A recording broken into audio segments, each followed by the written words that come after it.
because we just did it off the cuff. I want to ask you this. Give me, because I think Rashawn and those guys had AG on earlier. Give me your top 5 running backs in Nebraska school school history. Because here's why it's good to ask you. Mm-hmm. Because you were there a few years before me, so you got to see some of those guys, and you heard about them before, Mm-hmm. and they probably been around. And then obviously you seen some of the guys after, and you were here during the Mir and all those dudes. So now you have more kind of real present knowledge than say like I do, because mine started obviously with LP and then through Amon and all them. Let me get your top 5. I'm gonna go with Rozier. Number 1. Number 1. Okay, we're ranking them number 1. Number 1 okay. through 5. Okay, so Rozier's that dude. Rozier's that He's dude. that GOAT. Yep. Okay. LP. Okay. I want to say my guy Calvin Jones. Mm-hmm. And I'm gonna go with Calvin Jones. Okay, Calvin. He's number 3. Okay. Amir. Okay, 4. And I can't give you a 5. You can't. I can't give you a 5. Oh, whoa! I'm sorry. Amon Green. Okay, Amon. So let me go back. Yeah. Let me go back. Are you reshuffling? I'm reshuffling. Okay. I like it. I'm reshuffling. Hey, Austin. He said strike that from the. I'm reshuffling. Strike that, Your Honor. Rozier. Okay, let's go. LP. You're clear. Rozier, LP, okay. Amon, okay, Calvin, and Amir. Yeah, I like that. And you know what? I'll probably be right there, lock and step with you. But they've had some dudes, man. We've had plenty. I mean, Calvin had to share time with Derek Brown. It was right. the Weebacks. Yeah. You know what I mean? Yeah. So that just you got Calvin.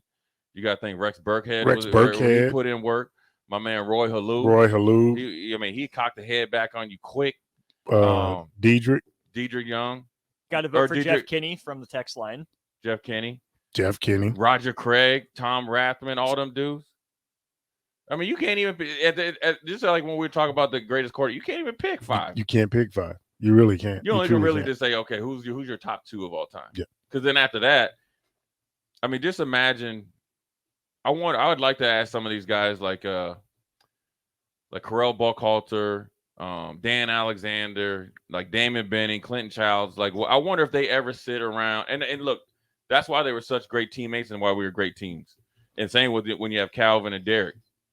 But I'd like to ask them, like, I guess off. Well, you could do it on air. I mean, I was thinking, they don't have to do anything to work because it's a legitimate. They're older now. Yep. Okay. They've been through life experiences. So maybe their view has changed, right? I know certainly my view is changed when you talk about if you could guarantee that you would end up where you went professionally, would you do things differently? You know what I mean? For me, if I could do my example, like, would you, when I came out, I'm picking Nebraska because number one, they was always going to a bowl game. Mm-hmm. I'm like, all right, I'm gonna be down in Miami. It's gonna be nice. Yep. So not going to Miami. They Pell Grant probation, giving too much money to their Pell Grants. My dad couldn't watch me all the time. My dad can watch me all the time here, and we're going to a nice, and they're winning. Now the kids' minds have changed. Now I would wonder, Kenny Wilhite, Jay Foreman, the guys I mentioned before. Would your mind change now that you're a little bit older? Because the advice is no different than saying the advice that you would give Kenny Wilhite at 16, 17, 18, 19, 20-year-old before you got to Nebraska will be different than what you maybe, because you world life experiences. The politics of the game. Yep. The game within the game.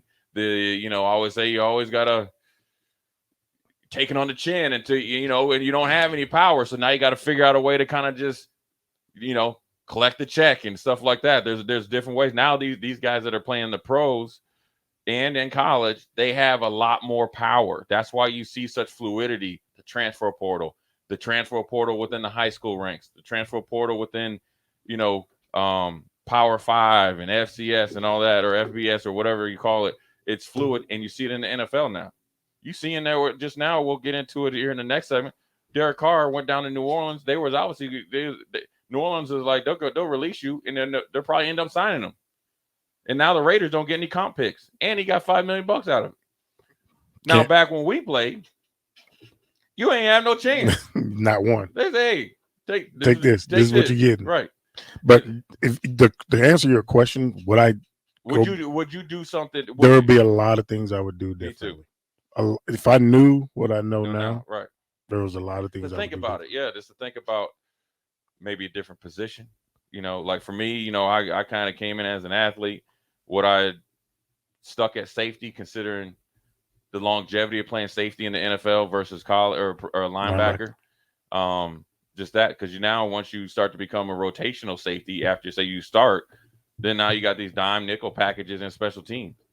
The hardest guys to block on special teams are the guys that are your safeties and hybrids. Yep. They're the hardest guys. That that. Yep. I mean, so but I don't know. It'd be hard for me to pass up 3 national championships and what I learned from that.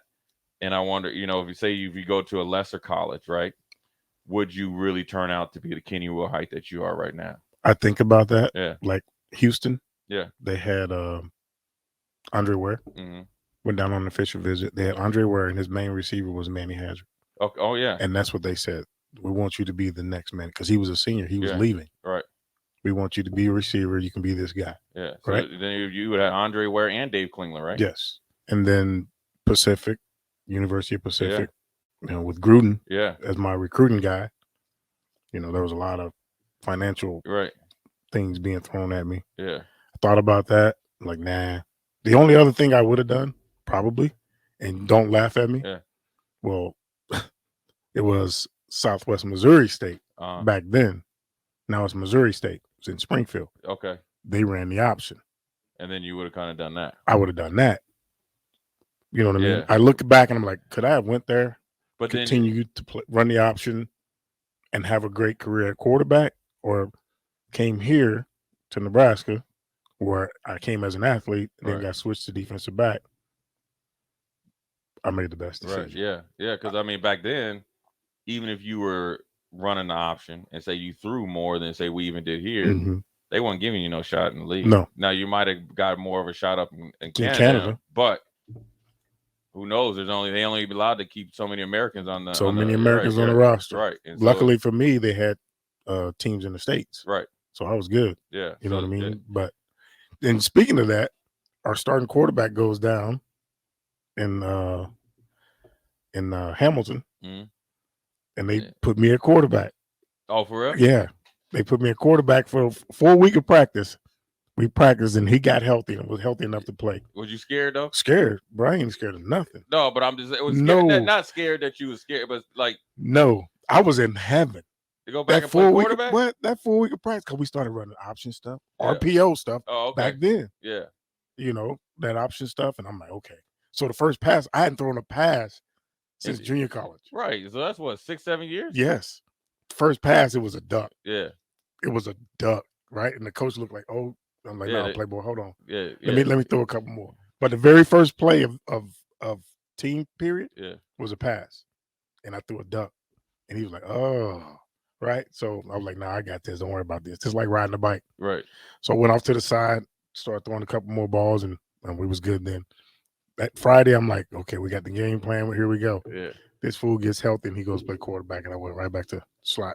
Dang. DB. You would have been up there like Jeff Burris then. Jeff Burris, Tracy Ham. Yeah, you've been up there for like 10, 15 years. I'm glad I went back to the defensive side of the ball. Or pinball. Pinball Clemens. Yeah. That was my dude. But he played, 20 years? Man, all he did was return kicks. Right. And he was a slot receiver. Yeah. They threw bubble screens. But he played like 20 years. He did. He popped up. He played with them Argonauts, right? He did. So Coach Riley brought him down and spoke to the team. Oh, he did? Yeah. And he looked at me and goes, we're high. I've never met somebody short as I am, shorter, but he was so quick, bro. Yeah. So when I would watch him to dictate what I need to do as far as returns that week. Yeah. And see, that was back. So when I was in Buffalo, they would have CSN, which is kind of like their Canadian ESPN. Yep. So the CFL would be on all the time, Saturday nights, right? Yep. So whether we were in the off season or just, towards in some of our, off season stuff, we get to watch football. And sometimes you see some cats up there. And I know you talked about Bill Bradley yesterday. Bill Bradley was our DB coach. So he was the DC in Toronto. Right. When they won all those championships. Right. And then he came down Buffalo. He was a DB coach. Yep. And he, Texas and all this other stuff. So here's what Bill Bradley used to do. And this is how great the Buffalo organization was when it was led by John Butler. Was Bill Bradley, say he had Kenny Wilhite in camp. And say you know one of my friends, Rayon Hill, who now is he's Jamie Foxx's stunt man and all this other stuff. Rayon living a good life, man. He out there chilling. I mean, he making bank. Being Jamie Foxx's stunt man, he good. No, everybody's like anybody with pigmentation is Rayon.